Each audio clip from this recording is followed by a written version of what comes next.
Olá amigos daqui do canal Em Defesa da Fé Inteligente, sejam muito bem-vindos a mais um vídeo daqui do canal. É o seguinte, eu trago alguns pontos a abordar com relação à legalidade reposta na verdadeira liderança da IURD em Angola. É o seguinte, o primeiro ponto,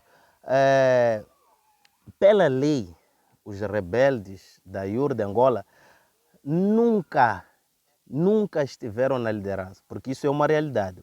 Porém, eles tomaram alguns templos à força e criaram uma liderança ilegal. Até então, creio que você percebe. Segundo ponto, para tomar a igreja à força, eles usaram como narrativa um processo que já estava para ser julgado na justiça angolana contra os líderes e a igreja em Angola.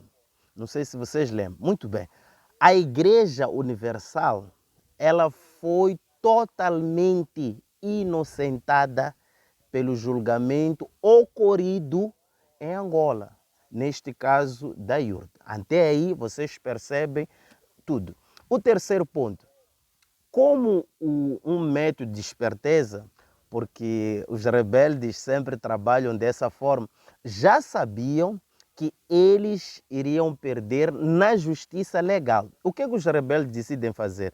Eles criam uma assembleia geral entre eles, os rebeldes, para se proclamarem os verdadeiros líderes da IUR de Angola. Veja só, esta assembleia totalmente ilegal foi ignorada totalmente pelos estatutos da igreja. Porque vocês sabem que existem estatutos internos da igreja. E aí foi considerado ilegal. O estatuto da igreja, por exemplo, dizia que somente o presidente da igreja ou o presidente de conselho de direção ou poderia convocar uma assembleia, entenda bem, o presidente da igreja ou o presidente de conselho de direção poderiam convocar uma assembleia. Porém, ambos dessas duas figuras estavam no lado da verdadeira liderança, que por lei angolana já era reconhecida. Havia um estatuto lá.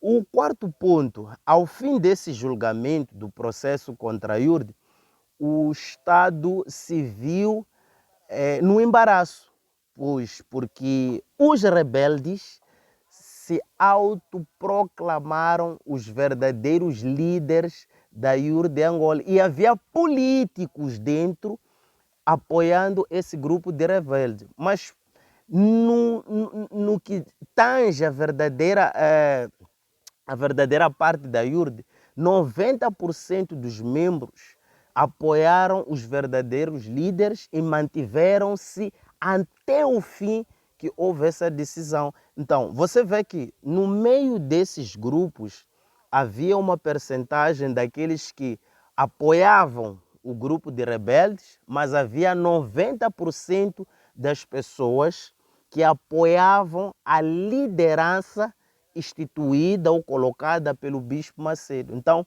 você vê que havia uma parte que acompanhavam os rebeldes, neste caso me refiro a políticos, que iam lá por interesses financeiros, que na finalidade haveria ali um obrigado financeiro. Então, e também havia do outro lado 90% de pessoas que não concordavam com essa decisão trazida pelos rebeldes, não concordavam com essa liderança trazida por essas pessoas. O quinto ponto, com a berma instalada pelos rebeldes, a verdadeira Igreja Universal, neste caso, ficou fechada por um longo período. Porém, as atividades não pararam. Os cultos continuaram em espaços alugados, nas casas dos membros, em núcleos de pessoas de boa fé, e vários eventos grandes foram realizados, onde compareciam milhares de pessoas atrás da palavra, de ajuda, de orientação.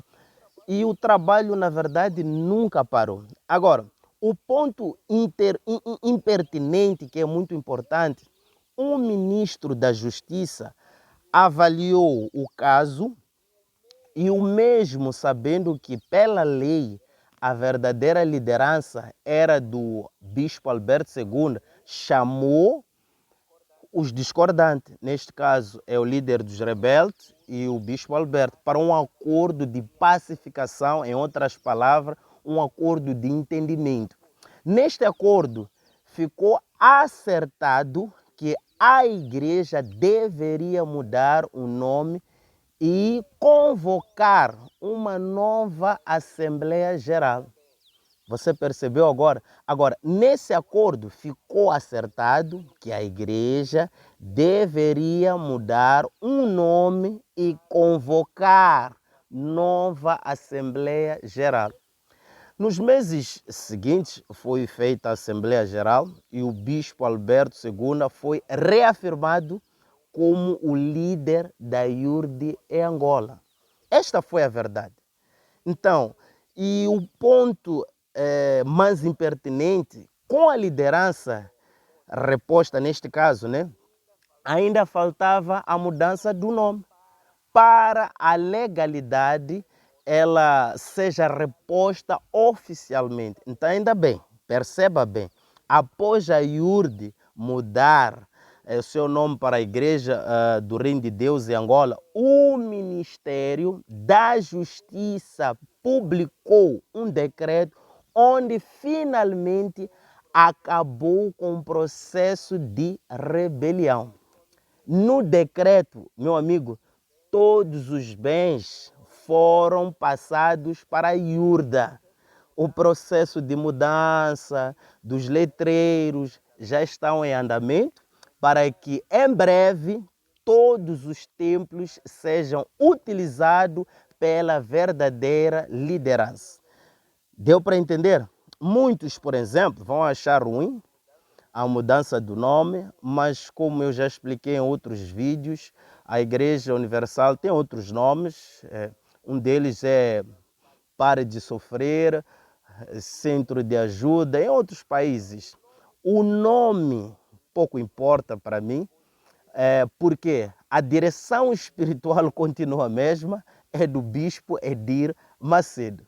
As pessoas podem falar, reclamar, resmungar, mas resumindo, a legalidade foi reposta e tudo aquilo que pertencia a IURD pertence vai chegar. Então, meu amigo, minha amiga, espero que neste vídeo eu tenha esclarecido aquilo que muitos questionavam lá nos comentários.